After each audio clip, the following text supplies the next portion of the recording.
Dreams for a dream die. Rely on yourself in no way. Believe.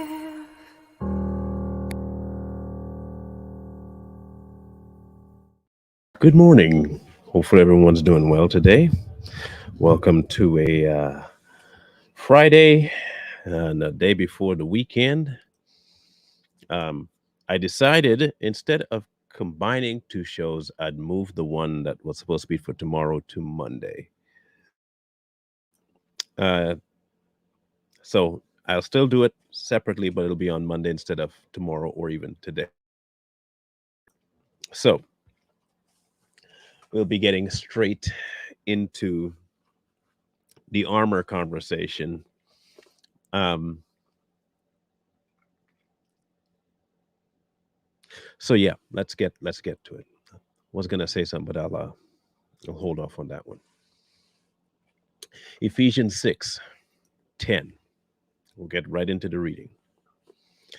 For the rest, my brothers, be strong in the master and in the mightiness of his strength. Put on the complete armor of Elohim, for you to have power to stand against the schemes of the devil. Because we do not wrestle against flesh and blood, but against principalities, authorities, against world rulers, and against darkness of this age, against spiritual matters of wickedness in the heavenlies. Because of this, take up the complete armor of Elohim, so that you may have the power to withstand in the wicked day, and having done all, to stand. Stand then, having girded your waist with truth, and having put on the breastplate of righteousness, and having fitted your feet with the preparation of the good news of peace, above all, having taken up the shield of belief, with which you shall have power to quench the burning arrows of the wicked one. Take also the helmet of deliverance and the sword of the Spirit, which is the word of Elohim. Praying at all times, with all prayer and supplication in the Spirit, watching in all perseverance and supplications for all the set apart ones. Also for me, that the word might be given to me and to open my mouth to be bold, making known the secrets of the good news, for which I am an envoy in chains, that in it I might speak boldly as I should speak. Now, first things first, the walk that we're on always seems to come down. And the reason I will keep referencing modern day Christianity is because that's now, I really believe that this is our biggest enemy today, not the world, because they're obvious with their evil. They're a little bit easier to detect because they're blatant with it. But I would suggest to you that the modern day church is more so the enemy of the believer than anything else. I'm sincerely stuck to that point of view, that our worst enemy today is not people outside of the so-called body. It is the modern day way of doing so-called church. Um, you're always told that you've battled against flesh and blood. You're always told that, not the opposite of like what the book is saying. You always have to fight the flesh. Fight the flesh. Fight the flesh. The flesh has all the power over you. Fight the flesh. Fight the flesh. Yet it says blatantly that it's not against flesh and blood. And what we take it to be is, oh, it's not against people, it's against the spirit that's in the person. Could it mean that? I'm sure it could. But nothing in the um, prior to or post of that statement did it mention anything about people. Not at all does it mention people. So I cannot take it to mean people. I have to take it to mean that the fight that you have is not within your flesh, because remember, you don't live there no more. Like, if you believe what the word says, if you are a person that says you follow the word in the book and all that, it says directly that it's not a battle there. It also says that you don't live there. Your place is in the spirit realm, not in the flesh. So why are you constantly fighting over there when there's nothing over there for you?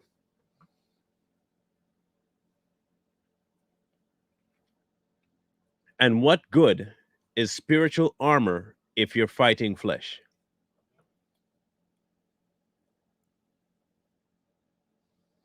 What good is spiritual armor if you're always fighting the flesh?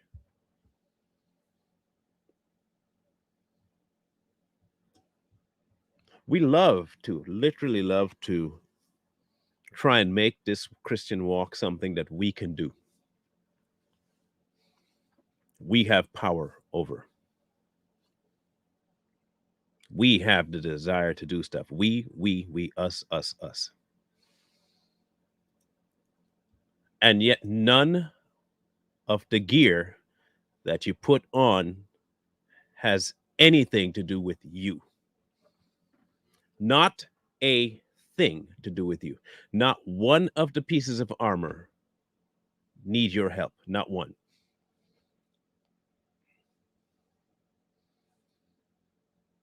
Have you noticed that it's not us? And he says directly that's not our place. We don't live in the flesh anymore. So why do we constantly go back to say that's our battle? The devil doesn't have to attack our flesh. It's his. We gave that to him in the garden. We gave that away. That is not saving. That is not being saved at all. Nothing about your flesh is being saved in the least. He doesn't have to attack that. It's his. The redeeming that God did was not in the flesh, it was in the spirit.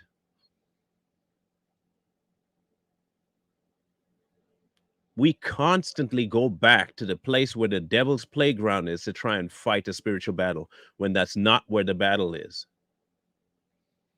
It is why so many of us lose that battle. It's like trying to fight wind with a sword. It's like trying to fight wind with a sword. You won't win that fight. You simply won't win that fight.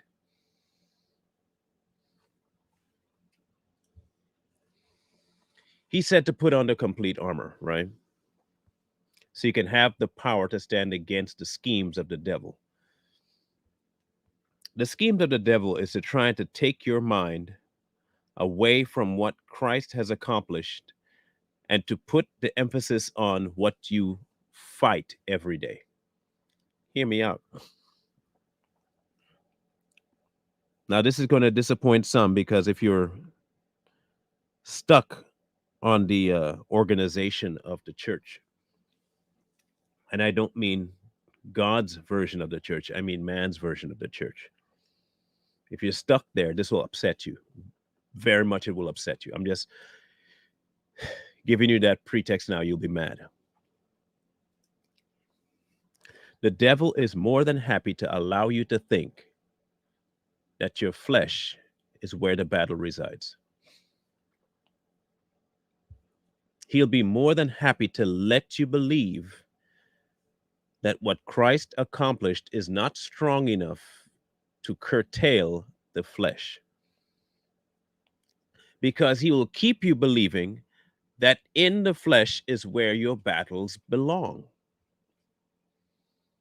He'll tell you stuff like, well, that's what you're made of. That's where the fight is. And when you fall, it's a mistake. Hey, that's part of who you are. Hence why we get the terms like, I'm a sinner.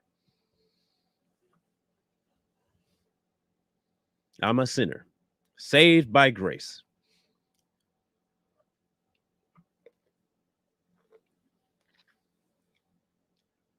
Saved by grace. You can go read the Bible yourself, Charlie. It's really that simple. You don't have to be here. Again, I don't understand why. You have two ears, right? You have two ears. At least last time I checked, most people have two, unless you suffered some kind of catastrophic injury. You have two ears. Execute them. Execute the usage of your ears. In case you had not realized, I read an entire passage from the Bible you said that you haven't heard anything from. Execute the two holes on the side of your head and maybe shut the one in the center of your face for a minute. You might, I don't know, might hear something for a change. You might. Quite possibly. I don't know. But you may need a Q-tip first. You might need a Q-tip first. Then I'm going to help you out. I'm going to help you out, Charlie. Here's how I'm going to help you out. I'm going to help you by making sure you leave the room. It's really easy, bro. Really easy. Say one more stupid stuff and I'll just block you. I mean, if I'm lying and I'm fake, then don't listen. Is it that difficult for you? Do you have a problem leaving a place you don't like? Are you one of those people that go to a strip club and say, man, it's really bad here, but I'm going to stay. I'm going to stay because, they're in sin, but I'm going to sit right here and watch all these naked women. Is that you? Is that you? That sounds like you. That sounds like something you would do. Say one more stupid thing. Just one more. Go ahead. Say one more stupid thing. That's what I thought.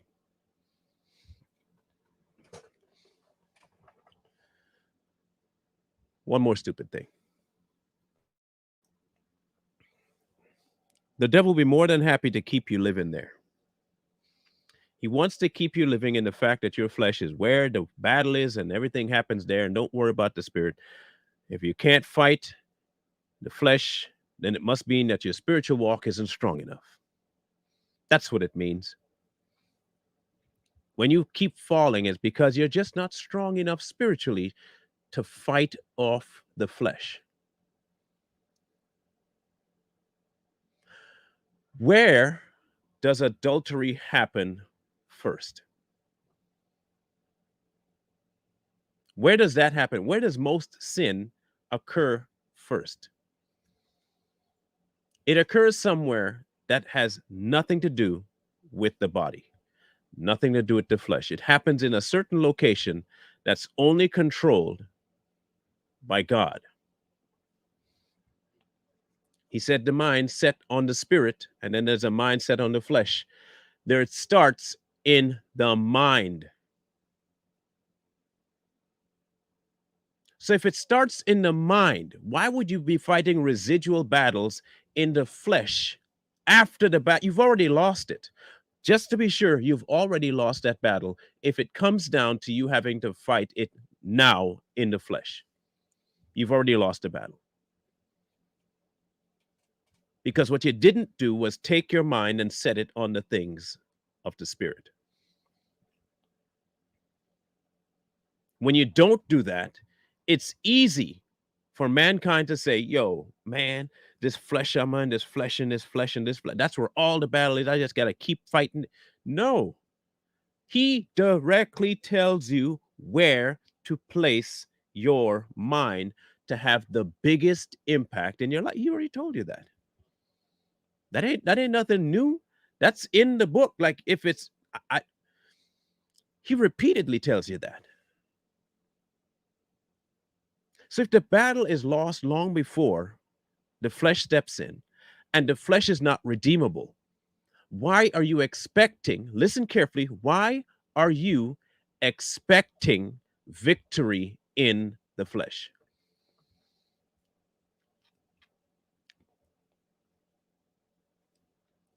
There's a victory over it, but not in it. You cannot, I repeat, cannot win this battle if your agenda is based on the flesh. It's not possible. And you will always find yourself either failing, or you'll find yourself questioning God, or you'll find yourself questioning your faith.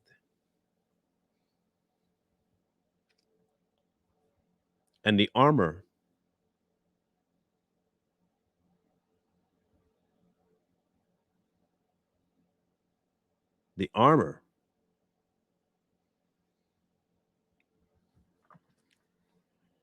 is in the spirit. I agree with you, but worry that the jab is the mark of the beast. It is not. It is not. I just want to make sure you know that it is not. It gives a very clear, concise showing of what happens prior to that mark showing up. That is not the mark. And no one is worried about it, because no one that's following the Spirit is going to fall for any of those nonsensical things that have to do with the mark. So no one's worried about it. No one that's following God fully is worried about the mark. We're just not. We're not taking anything that they offer when it says and comes with the criteria of if you don't. None of us are worried about that. Not at all. So let's go through some things about the armor, shall we? Put on the complete armor of Elohim, for you to have the power that stands against the schemes of the devil. Because we do not wrestle against flesh and blood, but against principalities and against authorities and against the world rulers. And he does not mean presidents, prime ministers, and pundits. And the world rulers of the darkness of the age, against spiritual matters of wickedness in the heavenlies. All of this battle is happening outside of your flesh. They do not reside there. The reason why the devil is he will not fight a fight in a location he's already won. It is corrupt. Flesh, corrupt. It already happened. There is no redeeming it. That's why we're getting new stuff.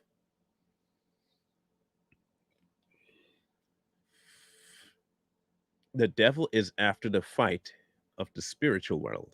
That's where his battle is now.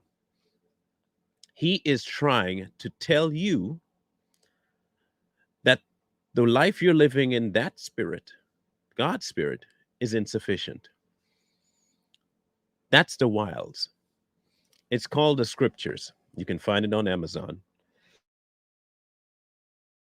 Or you can download YouVersion, the app YouVersion, or the Bible.com app.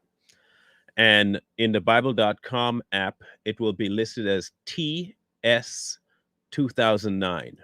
The scriptures 2009. TS 2009. TS 2009. Thank you, Lisa. Because of this, take up the complete armor of Elohim. Notice whose armor. Key number 1. Notice whose armor. It is still not yours, even when you put it on. It is his armor. Because only he knows how to craft a piece of armor to withstand what the devil is going to throw at you. Thank you, Pearl. His armor. His. Keep this at the front of your mind constantly. This is not it's not us. I'm simply residing inside the armor that he has built. Consider yourself Iron Man, okay? And you didn't build the suit either. Better yet, you're like War Machine. For those of you who are comic book heads out there, you're like War Machine. Tony Stark built the suit, gave a suit to War Machine. Now War Machine can fly and be protected from missiles and all kinds of stuff. It's not War Machine's outfit, it's Iron Man's outfit. God is telling you directly, because of this, take up the complete armor of Elohim so that you have the power to withstand in the wicked day, and having done all, to stand. To stand. Your only requirement is to stand in the armor. The armor itself is quite sufficient to withstand every attack. And it says it's complete, every attack. The armor has a built in efficiency system to take care of everything the devil can throw at you. Stand then. And now he's going to name off all the parts for you to put on. Girded your waist with truth, and having put on the breastplate of righteousness, and having fitted your feet with the preparation of the good news of peace, and above all, having taken up the shield of belief, with which you shall have the power to quench all the burning arrows of the wicked ones.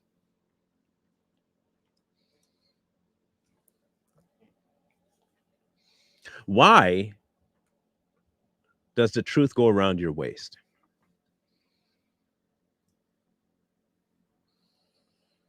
Why does the truth go around your waist?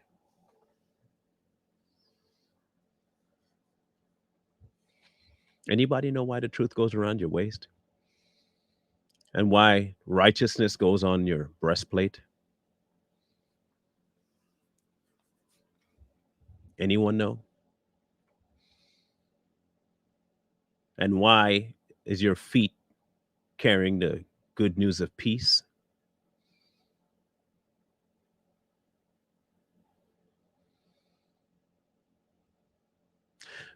You ever watch um, people in battle? Okay, because I've heard people talk about this being a herald back to the outfit of Abraham and Aaron and stuff like that, and the reeded cord of braids that they put around their waistline. I'm not sold on that one. I'm taking this as a, you know what I do. I take it for what it says, and it describes a soldier. It doesn't describe a priest. It describes a soldier. A priest doesn't carry the shield. A soldier does. A priest doesn't carry a sword. A soldier does. The entire thing here is a soldier. And on their hips and waistline, they carry their sword. Everything is connected. The breastplate and the leg pieces are connected right at the waist. The mid region is where everything is held together. And it's where most of the stuff could happen, where your softest parts are. But you get to keep everything there. You can hang your water pouch on it. It is a central location for everything that you could possibly need to grab for is right there. The breastplate is to guard everything that has to do with your life, heart organs. But it's not only that, but it also is one of the first and most brilliant things you see on a soldier. When they stand like this. They stand. It's proof that I am righteous, but not of my own, but because of the suit. I am wearing something that calls me righteous. I am not, but this I am.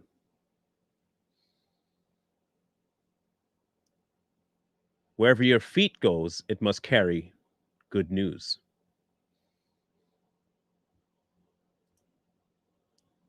Your feet carries you there. Above all, having taken up the shield of your belief, with which you shall have the power to quench all the burning arrows of the wicked one. Why a shield? Why a shield? No matter what people tell you, no matter what they throw at you about God or yourself, your belief in God has to be the one thing you put up, which is why I have a problem with people saying, because God said so. That's your shield. I don't have to expound anything more than God said so. Why don't you agree with the same sex? Because God said so. Why do you go against abortion? Because God said so. Why are you that? God said so. I don't need any other answer to you. I don't need to give you a different answer. God said so. Shield. I'm just putting that right up. Read it. God said so. Nothing else. God said so. I don't have to explain anything to anyone past that point. God said so. If his stamp isn't enough, nothing will be enough. God said so. You got a problem with that? Hey, God said it. And then it is. And also the helmet of deliverance. Why the helmet? Why is it called the helmet of deliverance? Because you set your mind on the things of the Spirit. Your mind is what he frees.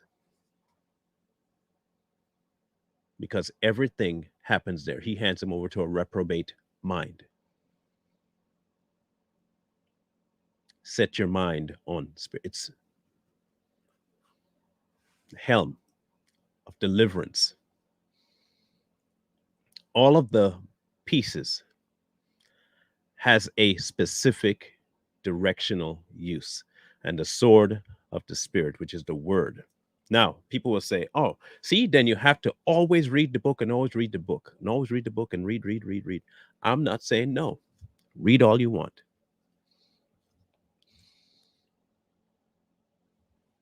I have no problem with people reading. I have problems with people reading to fit what they wanted to say.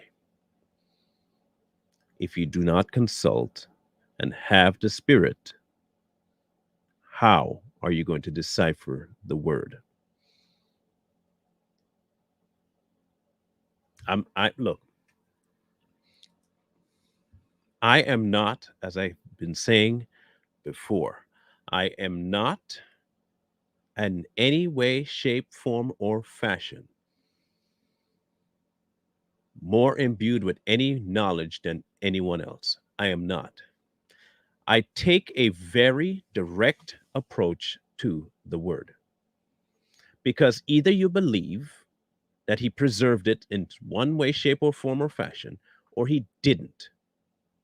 And if he didn't, that's up to you to fight through the words with and enjoy that fight. But I have yet to find a contradiction, even after all of the tampering that man may have done with the Bible. I have yet to find one contradictory piece of information in the books. Not one. I cannot find any. For all of the Council of Nicaea, all of that nonsense, for all of that, I have yet to find one piece of contradiction in the 66 books or anywhere else.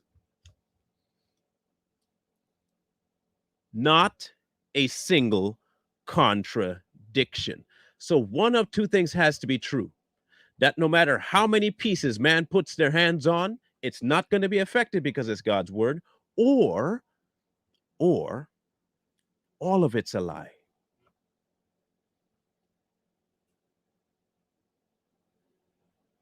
I have not found one, not a single spot of any bit of information in the book that contradicts the other one. Not one. Better yet, I have not yet found any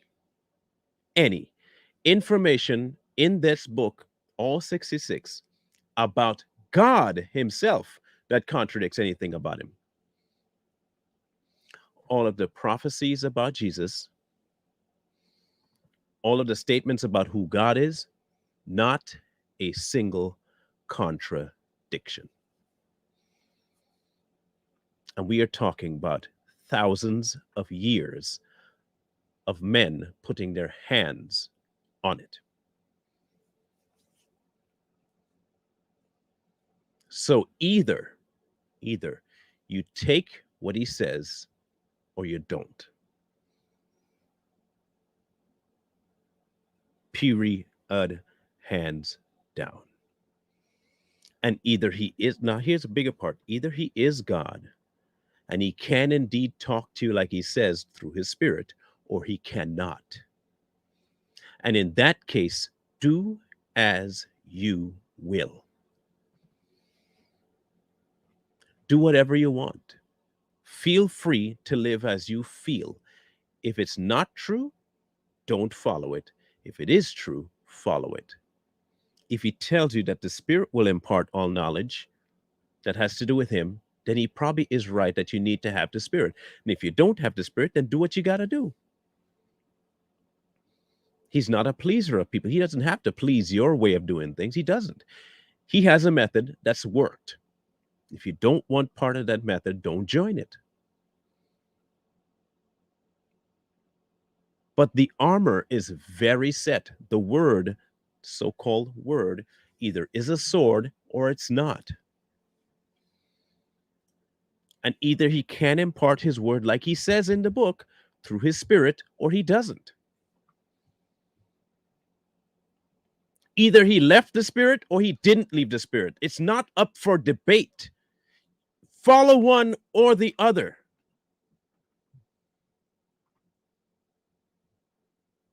Follow one or the other.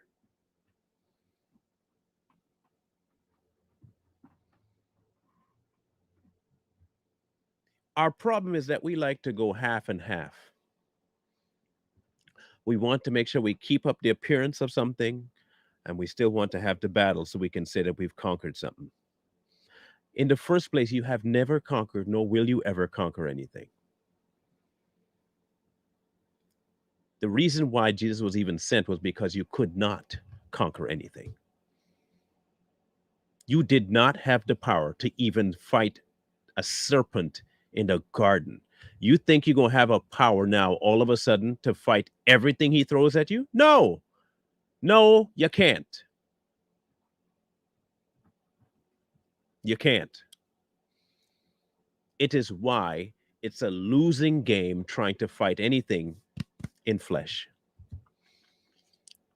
He takes you to renew your mind by placing it on a already won battle and gives you a suit of armor that operates in and of itself to do everything that is needed.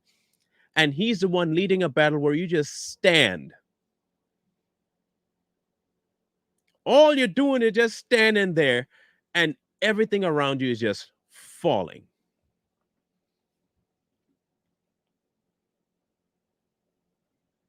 We make this walk so difficult. We make it so difficult.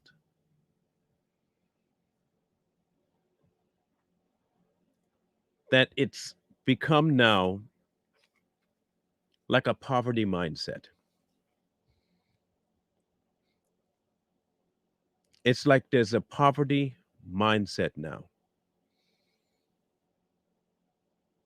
The reward is in my depravity.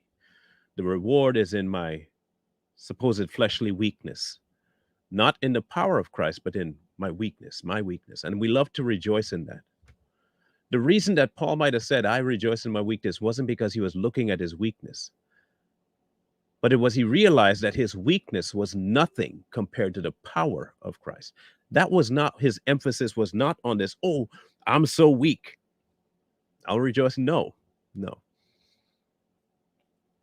But men today, we love to harp on the fact that we are powerless, but not in the face of Christ, just powerless.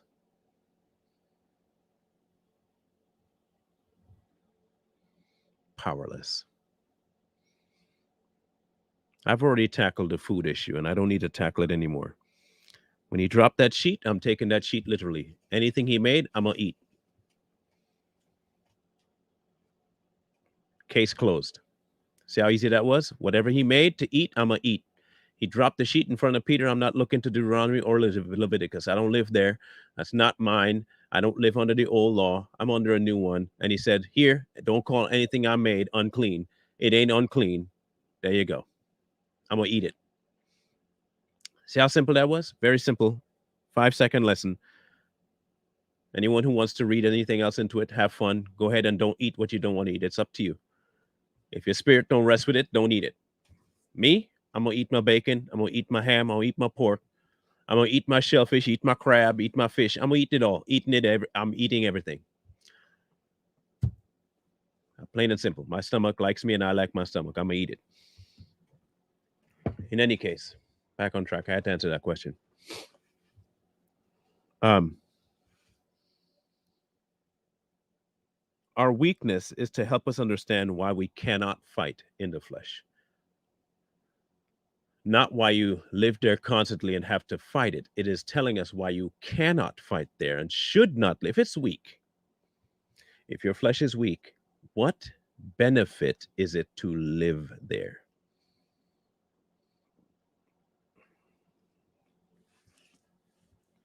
And this also is another easy answer, because God is God and I am not. Where is it? This one.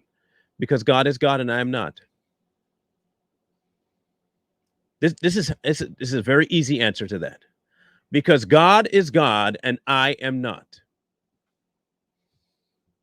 Whatever God does, he does for his own purposes, and I am a peon before the ever-living God, and I have zero say over what he does. I don't get to question it. I don't get to put myself as a judge, jury, or even remotely the execution of his judgments. Whatever he feel like doing, he can do. Point blank, period. I don't care. Whatever God does, he does. If he wants to wipe out the entire planet right now, he could do it, and it wouldn't be up to me to choose. I'm not fighting God on. I can't. It's his world. He built it. You know when he said the clay can't tell the potter anything. I'm an artist, okay? So I draw, I sculpt, and I do pottery. I haven't done it in a long time, but I'm familiar with it. And if I'm building something, right? I'm spinning it on the wheel, and I'm pressing it together, and then I get, and I'm pulling it apart, and I'm getting all my hands ready, and all of a sudden it starts to go whoop, whoop, whoop, whoop, on me. You know what I have the right to do? Pick it up, cut it free, smack it down again, and redo it. If it gets too dry, I can smash it, break it, put it back in some water, let it sit for a few weeks, months to get back to the consistency where I can work with it. I have that right, because the clay can't tell the person spinning it anything. I cannot. I mean, I can feel free to all I want. It's not going to have any effect. I could get mad with everything God does. And he'd be like, and? It'll be like Job. Who are you? Who are you to question me? Like, bruh, really? You question me? All right, let's list some stuff here. Let me run down my accolades compared to yours, shall we, Job? All right, let's go. 5 verses later, 15 verses later, 20 verses later. Not a single thing can Job rebut. It's just like mankind. No matter what you say to him about him, it does not affect him because you are not him. We have made God such a soft, simple, powerless entity that we can control, we can dictate, we can question all the time. And we are lucky that he is gracious enough to even allow you to do that much. You are in one of the most exquisite positions to ever have, where a subordinate can question his commander out loud and break rank, and you get no penalty instantaneously. In fact, you get to continue going until the day you die, but then you'll reckon up. You're going to have to reckon up.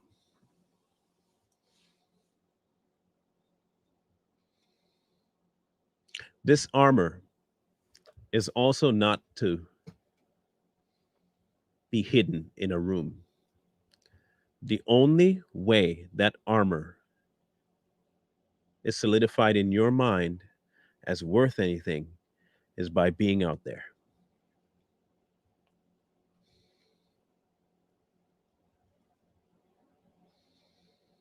Don't shy away from the battle that you got placed in.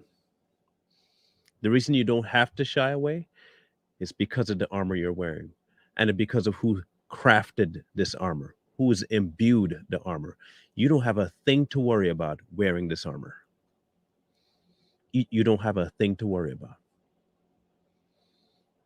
It's like showing up to a stick fight with a machine gun. The armor is you wearing that suit, and it's like showing up to a stick fight with a machine gun. That's how powerful you are in that suit. Nothing of the devil. Now, if you notice the words, right? If you put up the shield, it has the power to quench all the burning arrows. All. It quenches all. Not a certain amount. Not 10, 15, all of them. It doesn't have one arrow that he can fire that the shield can't put out. Because God said so. No, because God said so. God said it. God said it. God said it. God said it. God said it. You know what a tower shield is? You ever seen a tower shield? A tower shield is that it's a rectangular one, but it's super large. Like you can plant it down on the ground and it will come up to about here. Okay? Boom, right here. And all you have to do is plant it. Bam. Nothing can get through. It's dense.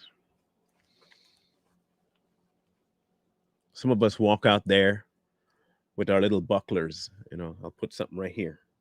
And then we think that's the shield. That's like the person saying, "Oh, but God, um, maybe God said some. I think God said it, but God said it, God, because well, maybe I'm a little too hard on people, but maybe God."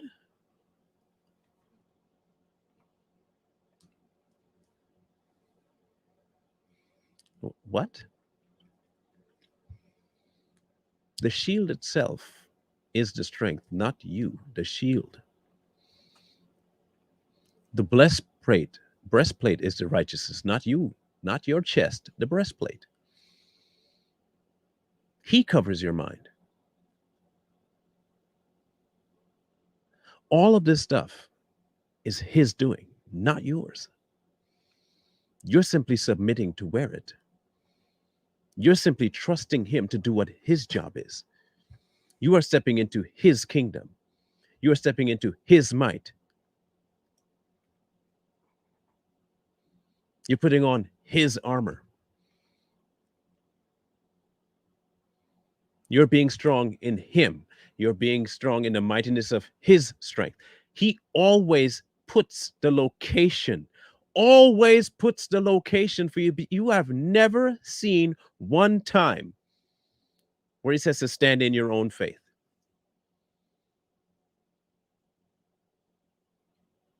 He has always told you where the strength resides. He has always told you where the strength resides. And it is not in you. It is not in circumstance. It is in Him. Him. And if you don't stay in Him, you're not going to get none of the protections. You're not going to get any of the power. And you're definitely not going to be able to fight any of the battles. And the more you think that your flesh is your biggest enemy, the more wins you give to the devil. Because God directly told you to not live there. He told you directly that is not where you live. He says it repeatedly that you are to live in the spirit and in the newness of your mind. That is where you live. Plain, point blank, period. So when he tells you that you won't fulfill the things of the flesh, he's not wrong because you're not living there. You can't be a born again sinner. A sinner is a completely different location than a saved individual. It is not possible. You have to start seeing that you are not living where he asked you to live.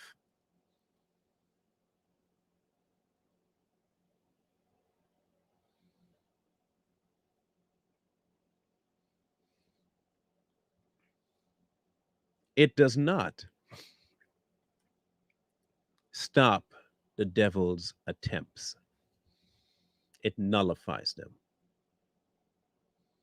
It doesn't stop the amount of times he tries. It just nullifies every time he does attempt it because it can't get anywhere.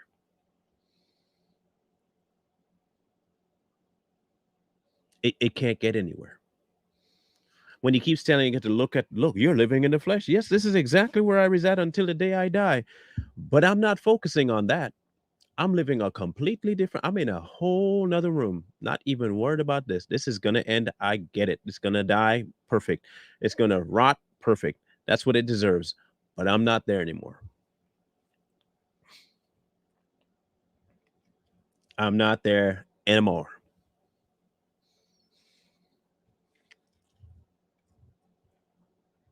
And if you're not there anymore, why are you constantly talking as though you are? Why is the church constantly harping on all the failures that you have? Is it not obvious by now that if you live in the place where failure lives, that you're going to see failure? Is it not obvious yet? Is it also not obvious if you live where there is victory, there will be victory?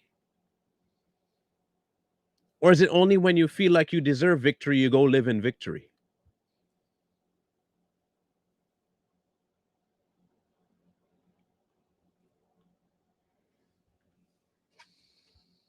You have two choices before you, okay? Either you fully trust a man for who he says he is and what he can do and what he's given you, or you don't. People like to say, well, that's a bit too cut and dry. It's a journey. Is it? Is it though? How long do you need to take to find out that God is who he says he is? How long does that take? Here's a legit question. If the Christian journey is one of a long time period, how long does it take you to understand that God is who he says he is? How many verses do you need to reread for that to become reality? How many times? If you're going to give your life to him, I would hope you'd give your life to him long before you have this so-called journey of expectations about. Either you're handing your life over to someone you fully trust or you don't. Why else would you give your life over to him? Why would you enter into something that's this elaborated journey to find this man who, in order to even be in his presence, you have to accept him as he is?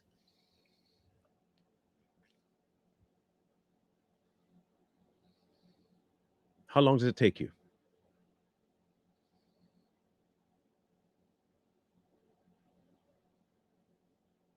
It took me overnight, Jackie, and I'll tell you why it took me overnight. because the journey I had before was not me knowing him. The journey I had before knowing him was me knowing a version of him that people put before me.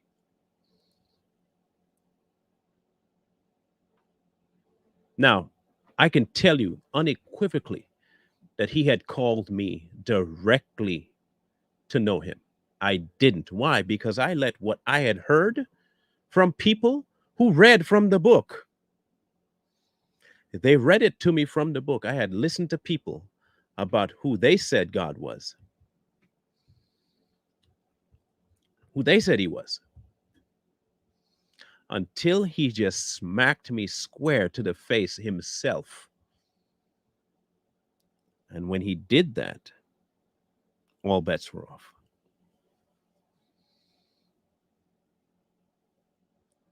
If you are one that says you believe that God is who he says he is, then maybe start living where he tells you to live. Live where he tells you to live. Because where he's telling you to live is where you will find victory, not where you want to live, where he's telling you to live. Wear the armor he told you to wear.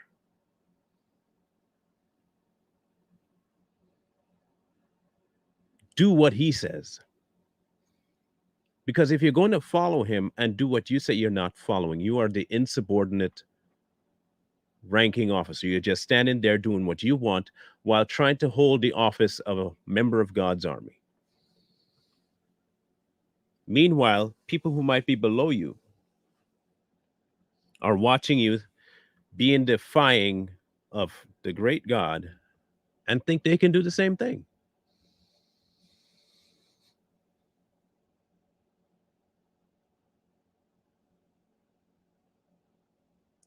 So, how does it start? How does it start?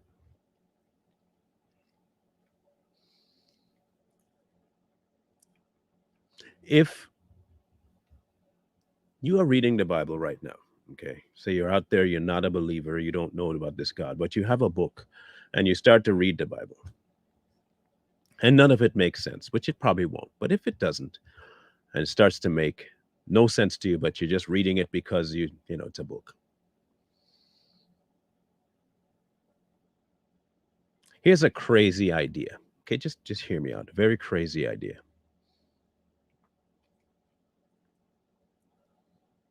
And pretend you're insane for just 5 minutes. Just pretend you're insane. If that's what you have to do, pretend you're insane for 5 minutes.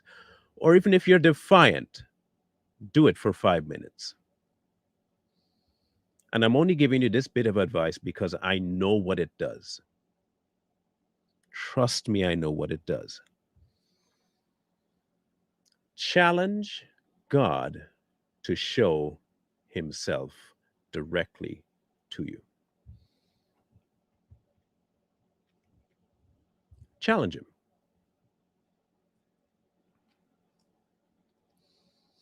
Tell him straight up, I need to meet you. I don't want man's version of you. I don't want what I've thought about you. I want you to show yourself to me personally. And if you're going to ask this, even if you want to pretend you're insane doing it, be ready for an answer. Now, if you're going to do this and you're doing it because it's comical, he will still show himself. Case in point, I will instate my story again.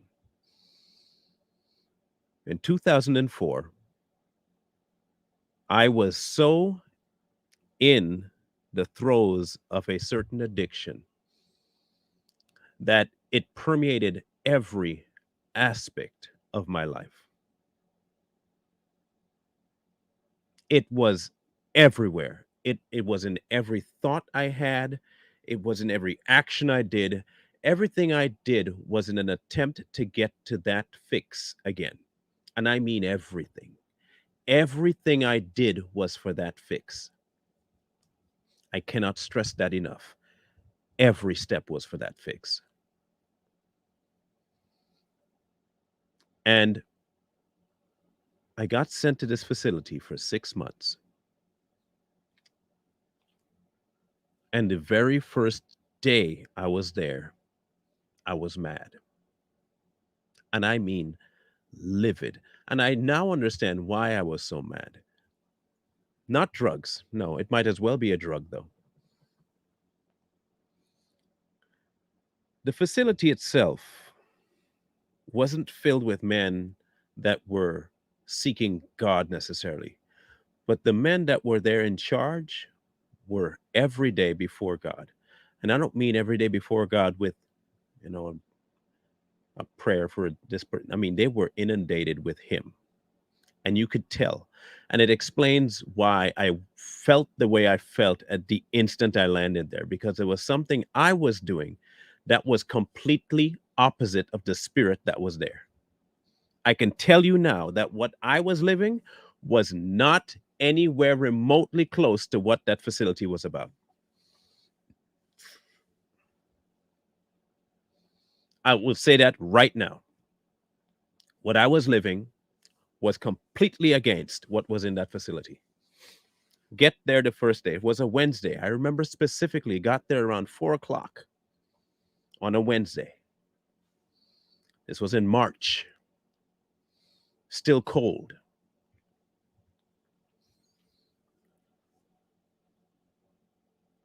So I get my place to where I'm staying in the little dorm room kind of place. Bunch of bunk beds, all over the place. I go to bed. I get up Thursday afternoon. They assign me Thursday morning the place I'm going to work. And everyone there is busted down to the most menial labor job possible. And I mean the most degrading menial job. Because what their plan was to break the physical body down and the mind down to its proper space to see what you really are before grand authority. Thursday night, we have a worship session. I'm in this worship session and I'm in the back because I wanted to sit in the back. I didn't want to be up front.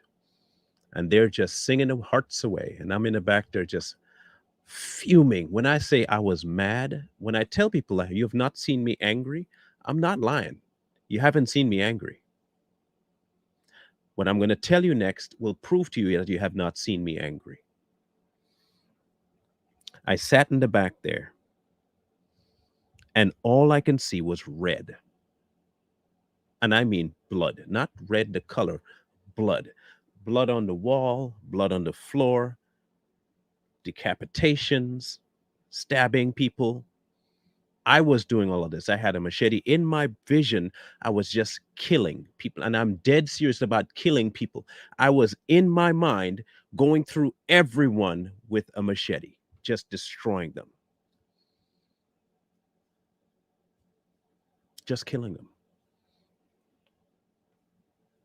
That was permeating my vision. I couldn't see anything else. And I just walked out after it was done. I went to bed. Friday comes around. And in the bottom of this chapel that they had was a little room, an open basement room. And every Friday night, they would, at their main office, they would collect these prayer requests from men all around the country, men and women. And they would bring it to the men at this facility to pray. It was a practice in praying. That's all they were trying to do, is make sure men practice praying. And the best way was to get out of praying for yourself and pray for someone else. You could forget yourself and pray for other people. It did, for them, it was like a therapeutic thing. In my mind, that's what I thought. So I get down there and I'm praying, kinda.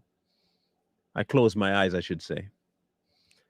And everyone just starts saying Jesus this and Jesus that and Jesus and that. And you're hearing these mutterings around the place, right? And I'm just getting more and more angry again. But then a thought crossed my mind, I can mock them.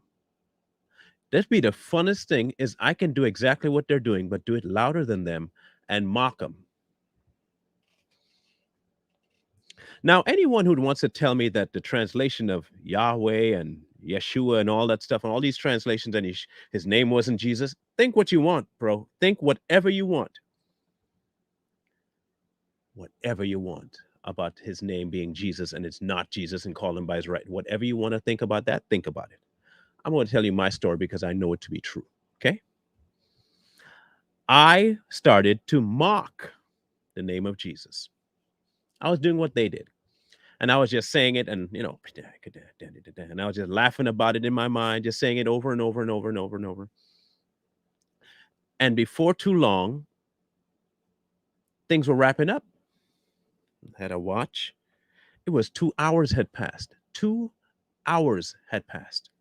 I didn't know where the time went. I didn't know where the time went.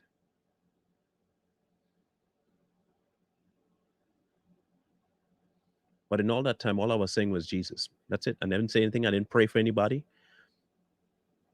All I was saying was Jesus, nothing else. I got a sampling of what it meant to have the power of his name show up. That time meant nothing. I didn't fully understand what took place, but I do realize that time didn't matter while saying his name. That was the first lesson he showed me.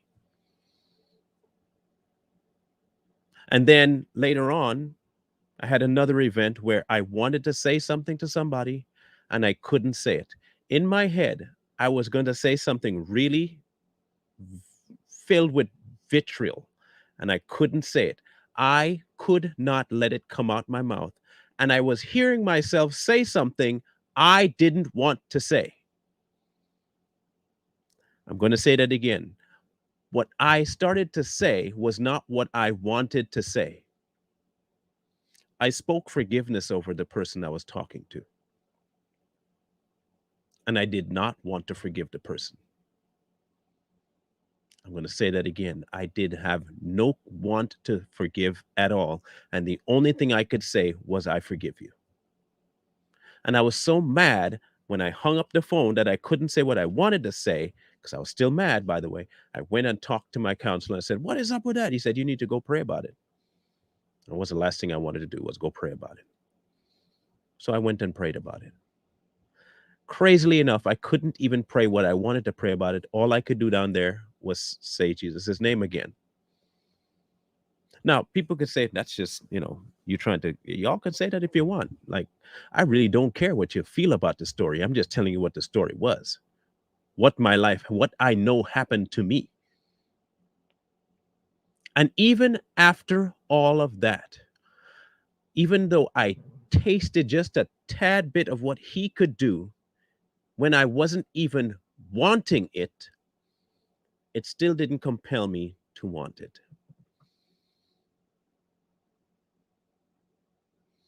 It gave me a little breakthrough, little one, but I still held on to what I wanted.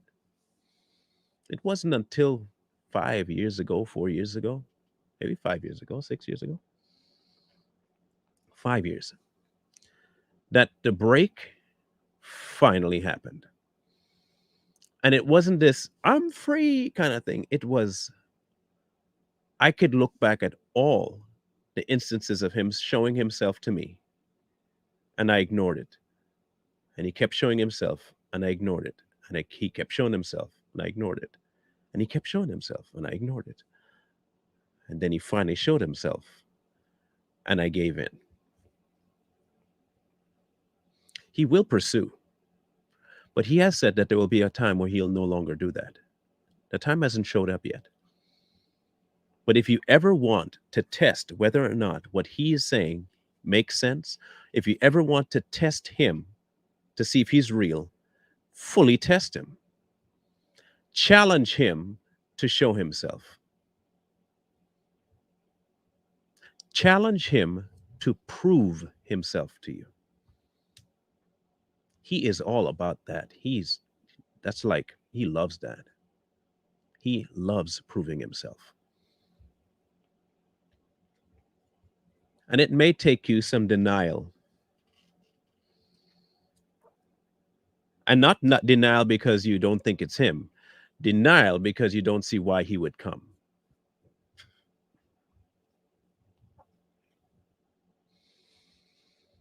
But it's up to you. It is up to you. It has always been up to you. Either you follow your way or you follow his way. But don't ever confuse what you go through as your way as him being weak or him being absent or him being powerless, or that the fight you have with your flesh is a constant thing because God isn't strong enough, or that you don't have enough of a measure of God, or that none of that. If you want to constantly live in your flesh, live there. But if you want to set your mind on the spirit and renew it because of the sacrifice, do it. He's left that option open. But he's not weak, and there is no fighting. There is no turmoil in the spirit. There's none. There is peace. He guaranteed it. He guaranteed peace. Did he not? Or am I lying? Did he not guarantee you peace?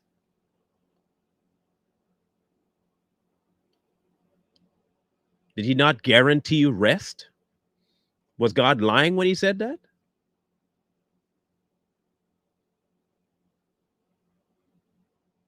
So if he's guaranteeing you those two things, how are you still in this position of turmoil and struggle? It must mean that you're not living where he told you to live. Because where he lives, there is none of that. Where he is, there is none of that. And if he's asking you to be where he is, then you're not going to have any of that.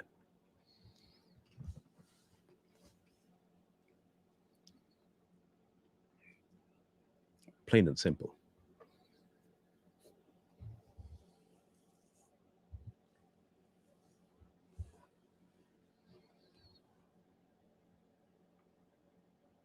Come Monday, we'll tackle the other topic about the walking this out.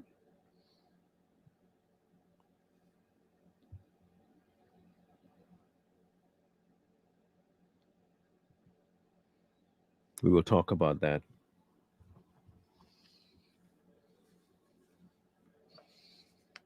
Because I think for too long we've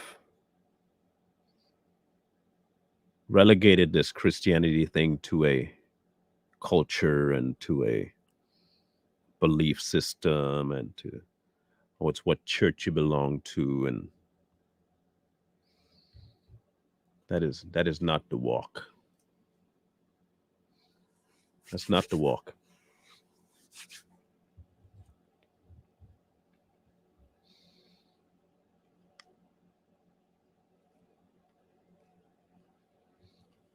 It's either your life or it's not your life.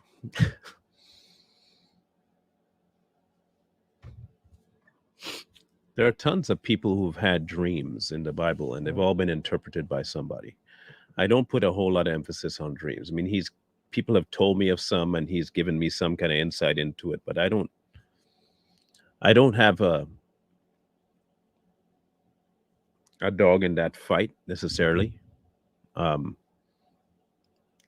I've always held on to this one, and I can't say always. I've since my turnaround, I've only held on to this viewpoint. If you have a dream about something and you feel it important, or you feel like there's something weird about it, talk to him about it. If you remember the dream that great, then make sure you take it straight to him and ask him to break it down. Again, it's just an easy way to take the stress off yourself of trying to decipher it yourself.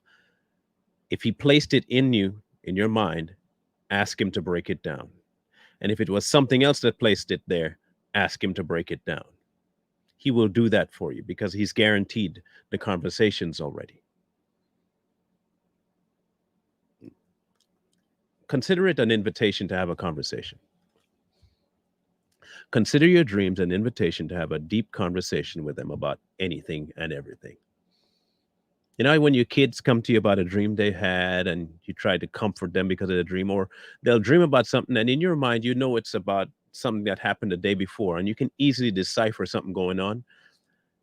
It's no different than you and your dad, your father. It's take it to him.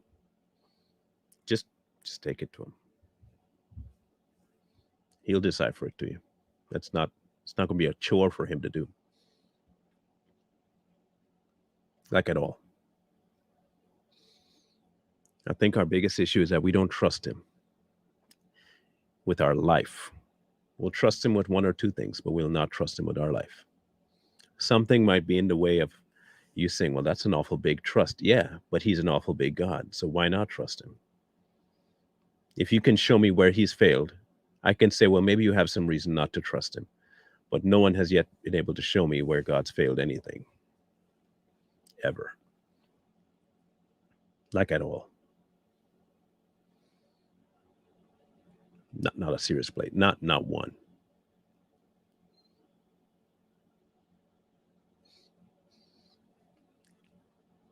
Next week will be fairly full still.